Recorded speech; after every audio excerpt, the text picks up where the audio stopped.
Hola, ¿qué tal, lectores? Aquí estoy un día más para ofreceros una novela relacionada con el mundo musical. En este caso, Jazz para el asesino del hacha, de Ray Celestine. Ahí está. Bien. Bueno, esta novela está sacada en la Biblioteca del Fontán, en Oviedo. Eso primeramente. Yo lo había visto en el escaparate de una librería, me había llamado la atención por el título y por el dibujito de la calavera, que ya os comentaré en breve, y entonces pensé en comprarla, pero bueno, la encontré en la biblioteca y entonces, bueno, ¿para qué? Ya digo, como siempre digo, hay que aprovecharse de las bibliotecas públicas, que son fabulosas. Bueno, entonces este es el tejuelo.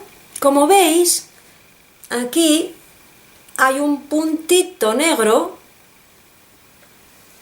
Ahí está. Punto negro.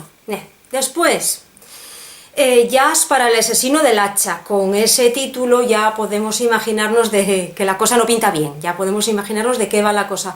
Tenemos una calavera, ahí está, con un hacha y una trompeta. Pero también el dibujito es significativo, aparte del título ya. Y luego ya por último, como por si no nos habíamos dado cuenta, está editada por Alianza Editorial, pero Alianza Negra. Con lo cual está claro qué tipo de novela nos vamos a encontrar. Está clarísimo. La historia se basa en hechos reales, según nos dice el autor, al parecer en el año 1919, en Nueva Orleans, porque aquí es donde se desarrolla la novela, en esta ciudad, existió realmente un asesino en serie que realizaba sus asesinatos con un hacha. Eso es cierto, según nos dice el autor. Yo creo que lo demás ya es producto de la imaginación del autor. Es una novela, pues una novela negra, una novela en la que se intenta descubrir quién es el asesino del hacha, que es una persona que opera efectivamente con este tipo de arma. La novela, ya digo, está ambientada en Nueva Orleans en el año 1919. Es una época muy interesante para esta ciudad, un momento muy interesante. Acababa de terminarse la Primera Guerra Mundial y volvían los veteranos del frente, muchos sin tener nada que hacer y con unas secuelas mentales importantes. Esto hay que tenerlo en cuenta. Después, la mezcla que caracteriza a Nueva Orleans, la mezcla de razas, que en aquella época era mucho más notable. Nosotros tendemos a pensar que era la cuestión entre negros y blancos. No es así.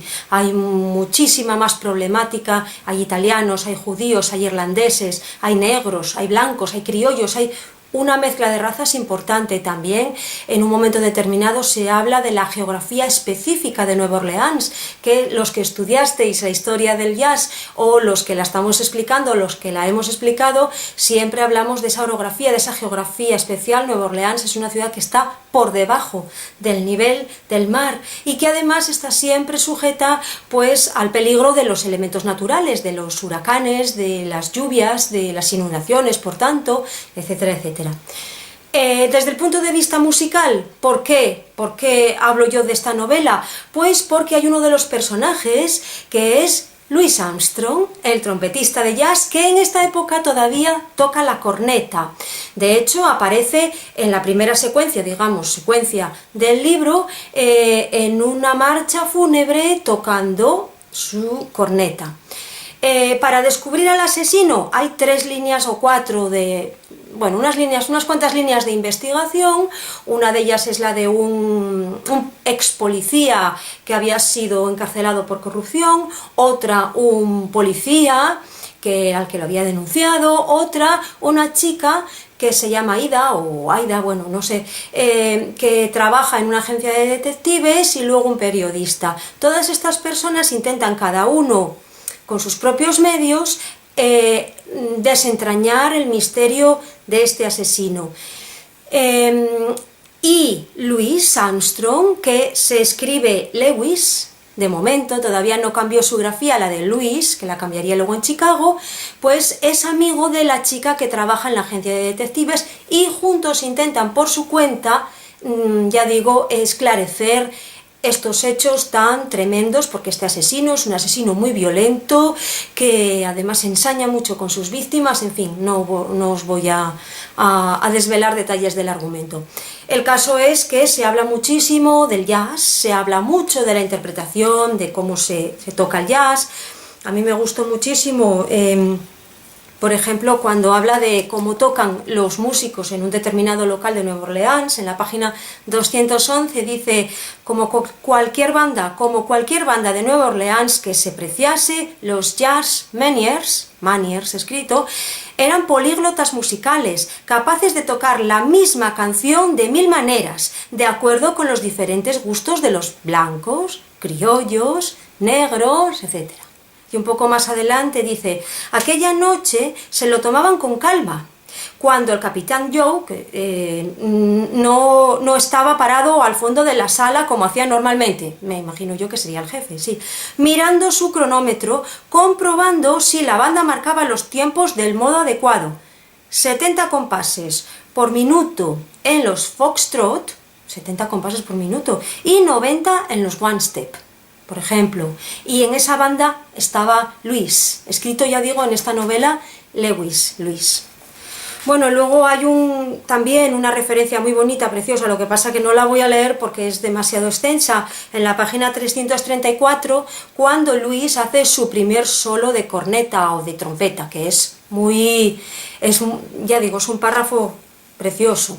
Por otra parte, las referencias musicales no son muchas más, es decir, es un libro centrado más en la novela negra y en la búsqueda del criminal, y yo creo que el elemento de Louis Armstrong está puesto de manera un poco accidental, pero bueno, si os gusta este tipo de novela, la novela negra en la que no sabemos muy bien quién es el asesino, cómo van las investigaciones, etcétera, etcétera, pues os aconsejo leerla, ya sabiendo lo que hay, más o menos, y nada más. Pues os veo dentro de unos días para comentar otro libro relacionado con la literatura musical. Venga, lectores, ahí está, El asesino del hacha, jazz para el asesino del hacha.